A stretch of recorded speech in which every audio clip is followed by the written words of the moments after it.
Hello, everyone. Jason Hagholm here, and I am joined by now XFC Lightweight, handsome Scott Hudson. Scott, how are you? I'm fantastic, man. How are you doing? I'm doing quite well. Well, Scott, it's been a while since I last saw you in person and got a chat with you. That was back in February before the pandemic. How was your time, and what'd you do making the most of it during the start of the pandemic, being locked down, and staying active with your training? Well, the kind of the beginning was super tough because when shit sort of hit the fan, I was in Cuba. So Oh, when I came home, I actually had to quarantine. Sorry, I'm just gonna plug my phone in real quick, bud. no problem. Yeah, so there was like a period where I wasn't sure what was going on because we weren't really like having the same access to the information that the rest of the world, not the rest of the world, but like people back in Canada were. So it was a little dicey. Like I wasn't sure what was going to happen. The way that like the media was portraying it, what made it seem like people were going to foam at the mouth and die in the streets. So when I came home, I had to quarantine for a couple weeks, and I wasn't sure what we were going to do about training, and gyms were really touch and go. I was able to kind of like assemble like a small group of people that I could train with and kind of have like a little bit of a bubble going and kind of just do things behind closed doors. And it was the safest thing that we could do for everybody. And man, it's kind of hard for me to tell you exactly how long that went on for because it was kind of just like a mismatch of man, I can't tell if it seems like it was 2 years ago or if it seems like it was yesterday. You know what I mean? Hmm. So, but I was still able to get training. It wasn't ideal, and like I think you've been in the Parabellum room before, so we're used to having like big, strong groups with like very regimented, and then that was just like out the window overnight, and it still hasn't even really recovered to the same point yet. Um, eh, and like as a fighter, you've kind of got to be the captain of your own team a little bit or a lot of it. So I've been getting the same work. Actually, like when I was first on quarantine, I was burning it down training because I had been away for a week, and just killing it every day. And then without my coaches kind of leading the way, it was really hard for me to stay motivated. But I kind of like no matter what the situation is, I force myself to train every day. I always, no matter what, no matter if I have a fight booked or not, I always do one thing every day. Do one thing that's going to make me a better fighter every day. And it's been going on for what? How long now? Too 8 months. long, it seems like. Yeah, Yeah. 8 months, almost half a year, well, more than half a year. So, Well, March, April, May, June, July, August, September, October. So that's 8 months. And yeah, so now training wise, I'm a lot of the group that is in sort of the GTA area is traveling out to Niagara to train with Chris Prickett. Para closed. So the gym that I've been at for 6 or 7 years, I guess, is closed. They've retrofitted like a smaller training room for us that we're working out of. Bobby Poulter and I opened our own spot. So this is a place where we can just train privately, and it's behind closed doors, and we have control of all of that. So that's been great as well. Fantastic. And so we're just making the best of it, but I'm having to like the logistics behind putting everything together is a lot more work than it used to be because I used to just show up. Just show up. That's all I gotta do is show up, work hard. well, I was going to ask you about, Para, because you were a guy that had been at Parabellum forever, and now they're, no longer a physical place. I know Lyndon's still working with you and a lot of the other guys, but the physical building's no longer there. And what's that impact been like for you, Scott? Because, that as a fighter, you guys are creatures of habits, and going to the gym is always something a part of it. Now the pandemic hit, but that place is no longer there as a side effect of this pandemic. Yeah, it's strange, right? And like, I mean, they're just a victim of circumstance. You know what I mean? Like, there's no way that they're able to stay open. Like, you can't. You don't. I think their original plan was just to downsize, which is you're gonna see a ton of businesses in the martial arts industry that are actually going to scale down for profit, right? I know that sounds weird, but it's what's going to happen. It's what is happening, right? So if you have a 4,000 square foot facility or a 5,000 square foot facility, and you can't do classes of 30 or 40 people in jiu-jitsu or Muay Thai or anything like that, or multiple classes at the same time or whatever, or your kids program, you're going to be hard pressed to be able to turn a profit in an already fickle business. So I think their original plan was to just get a smaller place and scale their business down.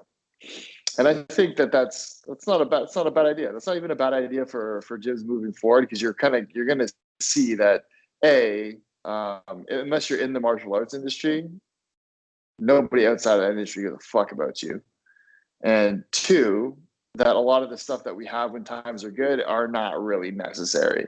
You know what I mean? Like you can trim a lot of the fat, I think. So I think their original plan was just to get a smaller place, and they decided to say, let's just pump the brakes for a minute and see how this plays out over the next couple of months, because it would be terrible. That's a big investment, and like even moving locations is expensive, right? So you're going to invest all this money, and then for who knows, right? And you're seeing this with restaurants too. Like, Jason, how many times have you driven by a restaurant and it's like, okay, well, we just invested $100,000 in a big tent to cover our patio area and all these space heaters, and you're doing this and you're like, oh, this is going to be good for next year. But is it? You don't know. Nobody knows, right? So I think everybody's just trying to tread water right now, and that's what we're doing. But no matter what happens, business wise with my gyms or myself, like I'm always going to get that work in, and I'm always looking for good training. Well, yeah, I mean, I've listened to some other interviews. And you said you're going up to Niagara, and right now Niagara Top Team with Chris Prickett in that gym, they're just pumping out so much good talent out of there. And you working there obviously is another strong guy for there. And talk about that gym and just the growth of Niagara Top Team, a gym that's been open for about 2 years, and it just stud after stud keeps coming out there.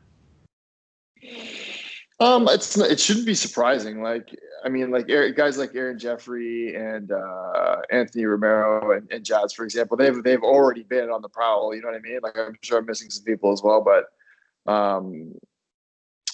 Zach Powell's out there now too. So like, the room is really good. It's essentially just the same things we've been doing at Para, just at a different location with more wrestling, because Chris is running the practices. Yeah. So that's pretty much it. The intensity's good. Like, it's nothing new to me. And like, I mean, I think the gym is getting a little more pop because their fighters are successful. But I mean, that shouldn't really be. It's not a surprise to me. Like, those guys having success doesn't ring any bells for me. They do really good work, and Chris and Matt DiMarcantonio are great guys, and I've known them for years, and they've been coaching me. And nothing changes for me over there. I go over there and I get my work in, and no matter what happens, I'm always going to see my boys and train. So I just going to a different place now. And to be fair, those guys have been coming to train with me, driving 45 minutes each way for the past 3 years. So I can't say dick all about having to go out there. I'm more than happy to do it.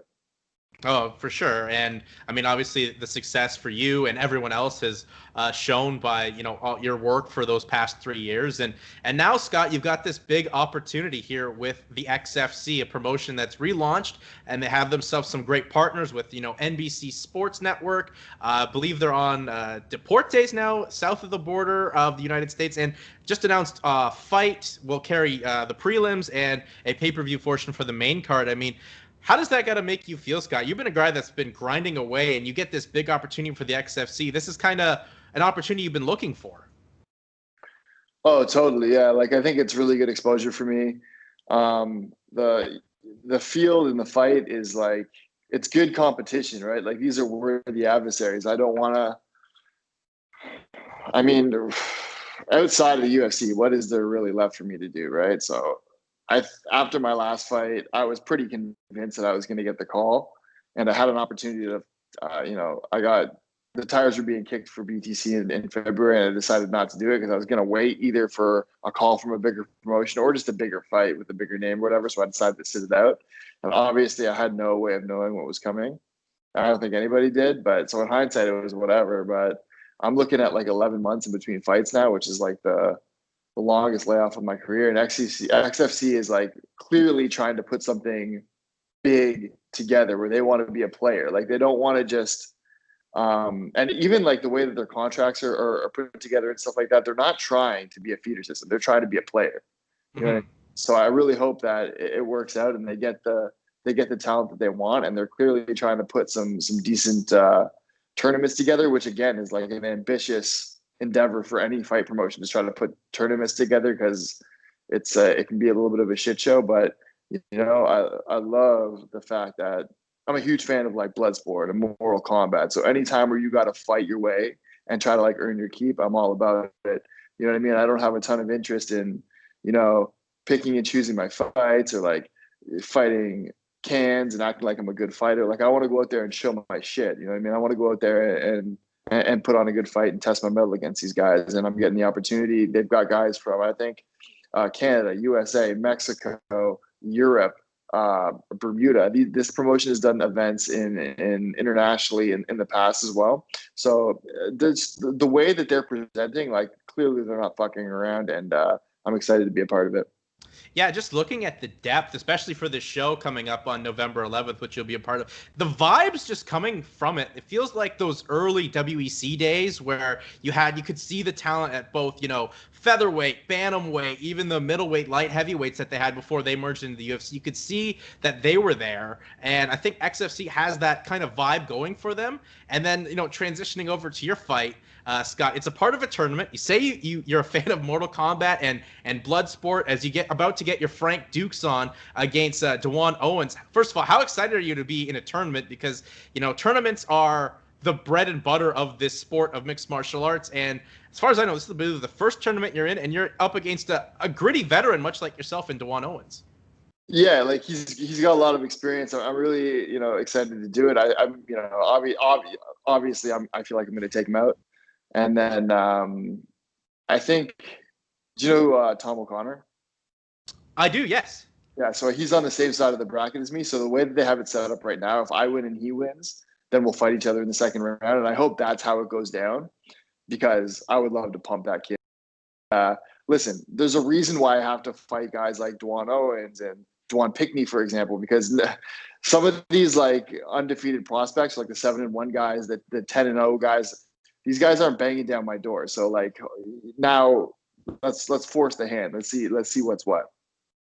Yeah, I think I'm just looking at the depth of it. It's a lot of talent in there, and you're already calling your shot for the next round, but obviously not overlooking D'Juan, because this is a guy that's fought some real talented guys like Tristan Conley, Joe Giannetti, who recently just fought last weekend for the LFA. So he's fought some good guys, but I mean, game plan ahead, Scott. What are you working your way towards this fight? Because it is a tournament fight, and you obviously want to keep that body healthy heading later on in the tournament. Yeah, like I'm not gonna try to sacrifice anything in the fight to stay healthy. Like obviously, I'm gonna do what I'm gonna do. That makes no difference on my end. Obviously, if I enter this tournament, I plan to win it. You know what I mean? I'm not going in there being like, let's see how this goes. No, I'm gonna win. So I'm confident. I'm ready. I've been training every day. I didn't have like the most notice for this fight, but it doesn't matter because I showed up in shape. I stay ready. I'm always prepared, and stuff like that pays dividends, right? And D'Juan's a good opponent. He's got a lot of experience. He's tough. He's very well rounded, and he puts up a good fight. And he makes guys work. And if you look at his opponent, if you look at his record, he's fought all over the world. He's fought really tough guys. He's been there, done that, everywhere. But I know that I have the skills to take him out. Yeah, I mean, we're looking forward to this fight. And I believe, just looking at how the layout is, it's the main prelim. So it's the last fight everyone can see for free here in Canada on the fight stream. So everyone make sure you can check that out. Scott, this is a lightweight tournament. And, you've been normally fighting the past couple years now at 165 pounds. How's the transition to drop those extra 10 pounds? I mean, obviously, as you said, you've been training, you're staying active, but it's just something you haven't done in a while.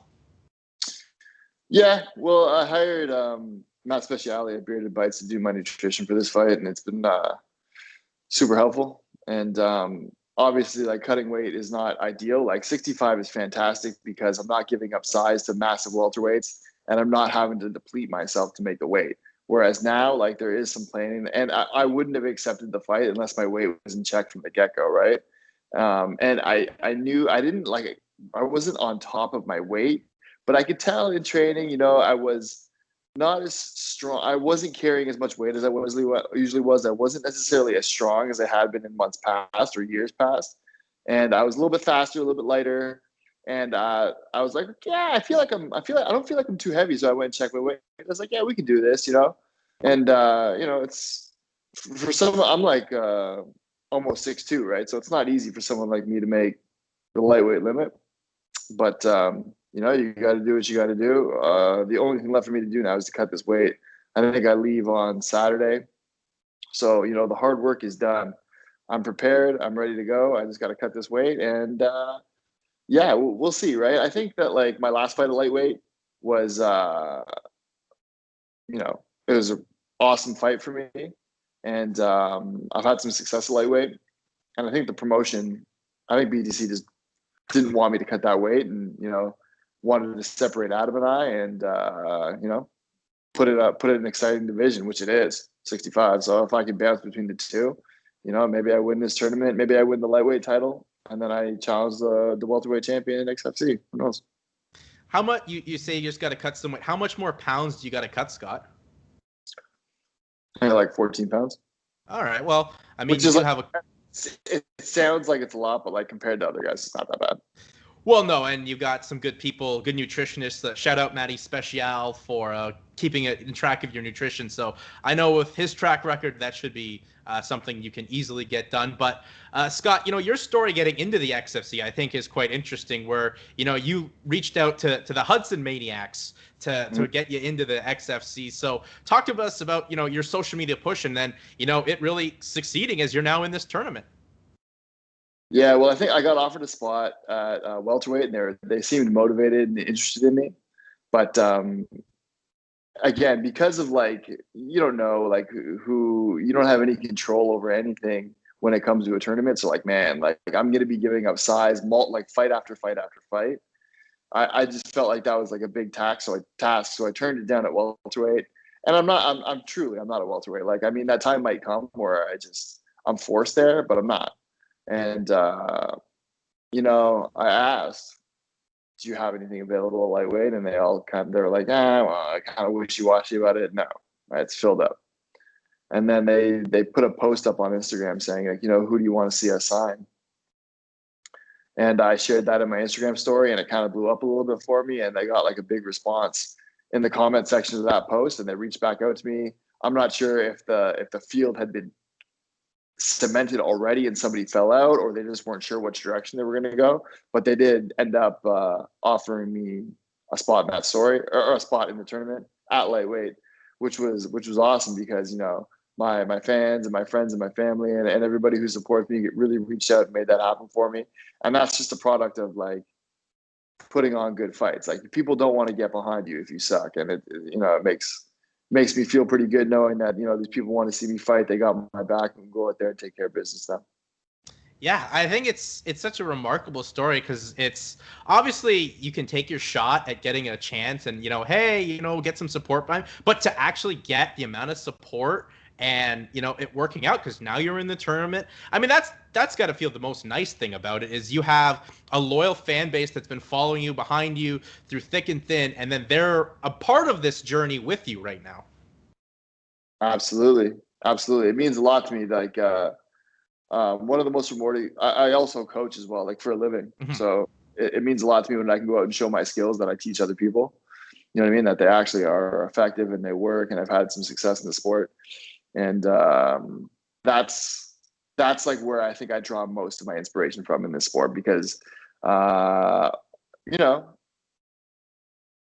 need to kind of fight for something sometimes. You know what I mean? And I think that means a lot to me. And I want to make a living. I want to make money. I want to support my family. But there's also a part of me that I remember getting into this sport because I thought it was cool, to do. But I never thought that I would get to where I am right now. And so there's something different, sort of driving me these days, and that's it. What would young Scott Hudson getting into the sport think of, now just over his 30, getting into his mid-30s, Scott Hudson, a part of this big XFC tournament. What would he say to him right now? Well, the thing is, when I first started, I was so delusional that I thought that like this stuff was just would happen, right? I thought I was way better than I actually was. You know what I mean? I had some success early on as an amateur, and I thought I was way better than I was. And if you would have asked him then, I probably would have said, "Oh yeah, like I totally see this happening, right? He's great." And then like MMA has a way of really, really humbling you, big time. So, I mean, at the get-go, I would have been like, "Oh yeah, this sport is easy, no problem," but it's not. I think that I think my long-term perseverance is, I think when it's all said and done, is going to be a massive key to my success. And I think that throughout my career, there's been a lot of people who, in all aspects of the sports, that have come and gone, and I'm still kind of here. And now I'm starting to, over the past couple of years and moving forward, starting to reap the benefits of that big time. Yeah, for sure. Well, Scott, before I let you go, I'll hit you with one more question. I ask it to a lot of the Canadian guys I've interviewed, and there's a new wave of mixed martial arts where you're a part of it. Aaron Jeffrey, obviously Anthony Romero. But what does it mean to be a part of this new wave of Canadian MMA? Because the sport and the talent that's coming out of this country right now is just off the charts. It feels good. Like I mean, like here's the thing. Like. I don't know what's going to happen moving forward, but I do know that right now I'm one of the country's top fighters, and I take that very, very seriously. So all I want is my chance to test my mettle, improve myself, and get the respect of my peers. And it feels good. There's fantastic fighters that come out of Canada. We've got lots of them. And even if you look over the past couple months, as now like the open where Canadians are going into the States and fighting, we are overwhelmingly winning. You know what I mean? That's not, you're not going to the States to take advantage of like